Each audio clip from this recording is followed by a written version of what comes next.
ಇವತ್ತು ಹಿಜಾಬ್ ವಿಚಾರದಲ್ಲಿ ಶ್ರೀರಾಮ್ ಸೇನೆದವರು ಪ್ರತಿಭಟನೆ ಮಾಡಿದ್ರು. ನಾವು ಹಿಜಾಬ್ ಹಾಕೊಂಡ್ಬಂದ್ರೆ ನಾವು ಕೇಸರಿ ಶಾಲ್ ಹಾಕ್ತೀವಿ ನಮ್ಮ ಹುಡುಗರಿಗೆ ಅಂತ ಒಂದು ಹೋರಾಟ ಮಾಡಿದ್ರು. ಏನು ಹೇಳ್ತೀರಿ ಇದ್ರ ಬಗ್ಗೆ? ನೋಡಿ, ಹಿಜಾಬ್ ನಿಷೇಧ ಮಾಡಿದ್ದು ಬೊಮ್ಮಾಯಿ ಅವರ ಸರ್ಕಾರ. ಬೊಮ್ಮಾಯಿ ಅವರು ಮುಖ್ಯಮಂತ್ರಿ ಇದ್ದಾಗ, ಬಸವರಾಜ ಬೊಮ್ಮಾಯಿ ಅವರು ಮುಖ್ಯಮಂತ್ರಿ ಇದ್ದಾಗ ಹಿಜಾಬನ್ನು ಕಾಯ್ದೆಯನ್ನು ರದ್ದು ಮಾಡಿ ಆದೇಶ ಹೊರಡಿಸಿದರು. ಅದನ್ನು ಇವತ್ತು ಸಿದ್ದರಾಮಯ್ಯ ಅವರ ಸರ್ಕಾರ, ಕಾಂಗ್ರೆಸ್ ಸರ್ಕಾರ ಹಿಂಪಡೆದಿದೆ. ಆದರೆ ಇನ್ನು ದೊಡ್ಡ ವ್ಯತ್ಯಾಸ ಏನು ಬರೋದಿಲ್ಲ. ಇದು ಹಿಜಾಬ್ ಎನ್ನುವುದು ಅವ್ರ ಮೂಲಭೂತ ಹಕ್ಕು, ಫಂಡಮೆಂಟಲ್ ರೈಟ್ ಇದೆ. ಯಾರೇ ಧಾರ್ಮಿಕ ಅನುಸಾರವಾಗಿ ಅವರು ತಮ್ಮ ಬಟ್ಟೆಯನ್ನು ಹಾಕೋಬಹುದು, ಆಮೇಲೆ ಊಟ ಮಾಡ್ಬೋದು, ತಿನ್ಬೋದು, ಏನು ಬೇಕಾದ್ ಮಾಡ್ಬೋದು. ಆದರೆ ಇದು ಎಲ್ಲೋ ಒಂದು ಕಡೆ ಧರ್ಮಕ್ಕೆ ಜೋಡಿಸೋದು. ಇದು ಪ್ರಮೋದ್ ಮುತಾಲಿಕ್ ಅವ್ರಿಗೆ ಬೇರೆ ಕೆಲಸ ಇಲ್ಲ. ಪ್ರಮೋದ್ ಮುತಾಲಿಕ್ ಬೆಳಗ್ಗೆ ಎದ್ದರೆ ಹಿಂದೂ ಮುಸ್ಲಿಂ, ಸಾಯಂಕಾಲ ಮಕ್ಕೊಂಡ್ರೆ ಹಿಂದೂ ಮುಸ್ಲಿಂ ಮಾಡ್ತಾರೆ.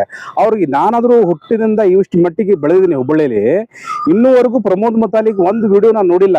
ಯಾವ್ದಾದ್ರು ಬಡವರಿಗೆ ಕಲ್ಯಾಣಕ್ಕಾಗಿ, ಯಾರಾದರೂ ಭಿಕ್ಷಕರು ಇವತ್ತು ಬೇಡ್ಕೊಂಡು ಮನೆಗೆ ಬಂದಿರ್ತಾರೆ ಅಂಥವ್ರಿಗೆ ಸಹಾಯ ಮಾಡಿದ್ ನೋಡಿಲ್ಲ. ಒಬ್ಬರು ಶಿಕ್ಷಣಕ್ಕಾಗಿ ವಂಚಿತರಾಗಿರ್ತಾರೆ ಕೆಲವೊಬ್ರು ವಿದ್ಯಾರ್ಥಿಗಳು, ಅವ್ರಿಗೆ ದುಡ್ಡು ಇರೋದಿಲ್ಲ ಫೀಸ್ ಕಟ್ಟಲಿಕ್ಕೆ, ಅಂಥವ್ರಿಗೆ ದುಡ್ಡು ಕೊಟ್ಟಿದ್ದು ನಾನು ನೋಡಿಲ್ಲ. ಎಷ್ಟೋ ರಸ್ತೆಗಳು ಹೆದಗೆಟ್ಟಿದೆ ಹುಬ್ಬಳ್ಳಿ ಧಾರವಾಡದಲ್ಲಿ. ಆ ರಸ್ತೆಗಳ ಬಗ್ಗೆ ಚರ್ಚೆ ಮಾಡೋದಿಲ್ಲ. ಆ ಶಾಸಕರ ಮನೆಗೆ ಹೋಗೋದು, ಸಂಸದರ ಮನೆಗೆ ಹೋಗಿ ಘೇರಾವ್ ಮಾಡಬೇಕು, ಅವ್ರ ಬಗ್ಗೆ ಪ್ರತಿಭಟನೆ ಮಾಡಬೇಕು. ಸಮಾಜವನ್ನ ಒಂದುಗೂಡಿಸ್ಲಿಕ್ಕೆ, ಸಮಾಜವನ್ನ ಯಾವ ರೀತಿ ದೇಶವನ್ನ ಯಾವ ರೀತಿ ಕಟ್ಟಲಿಕ್ಕೆ ಪ್ರಮೋದ್ ಮುತಾಲಿಕ್ ಯಾವ್ದು ಕೆಲಸ ಮಾಡೋದಿಲ್ಲ.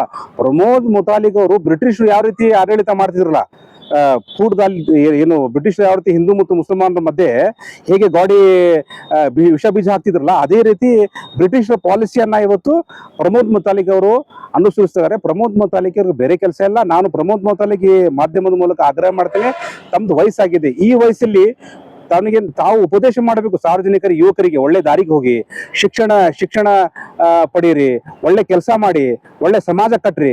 ಅದನ್ನ ಬಿಟ್ಟು ಕೈಯಲ್ಲಿನ ತ್ರಿಶೂಲ್ ತಗೋರಿ, ಹಿಂದೂ ಮುಸ್ಲಿಂ ಮಾಡ್ರಿ, ಇವೆಲ್ಲ ಬಿಟ್ಬಿಡಿ ಪ್ರಮೋದ್ ಮುತಾಲಿಕರೇ. ನಿಮ್ಗೆ ಇದೆಲ್ಲ ಶೋಭೆ ತರೋದಿಲ್ಲ, ನಿಮ್ಮಂತ ವಯಸ್ಸಿಗೆ ಶೋಭೆ ತರೋದಿಲ್ಲ ಅಂತ ನನ್ನ ಆಗ್ರಹವಾಗಿದೆ. ಪ್ರಮೋದ್ ಮುತಾಲಿಕ್ ಅವರ ಆಟ ಈಗ ನಡೆಯೋದಿಲ್ಲ. ನಾವೆಲ್ಲ ಹಿಂದೂ ಮುಸಲ್ಮಾನರು ಒಂದಾಗಿದ್ದೀವಿ.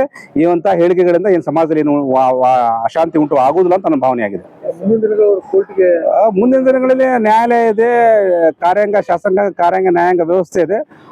ಅದರ ಅಡಿಯಲ್ಲಿ ಏನು ಆದೇಶ ಕೊಡ್ತಾರೆ ಅದೆಲ್ಲ ತಲೆ ಬಾಗ್ಲೇಬೇಕಾಗ್ತದೆ. ಈಗ ಸದ್ಯಕ್ಕೆ ಸರ್ಕಾರ ಏನು ಆದೇಶ ಕೊಟ್ಟಿದೆ ಆ ಆದೇಶವನ್ನ ಎಲ್ಲರೂ ಪಾಲಿಸ್ತಾ ಇದ್ದಾರೆ. ಮುಂದೆ ನ್ಯಾಯಾಲಯ ಏನು ಆದೇಶ ಕೊಡ್ತದೆ ಅದನ್ನು ನಾವು ಪಾಲಿಸಬೇಕಾಗ್ತದೆ.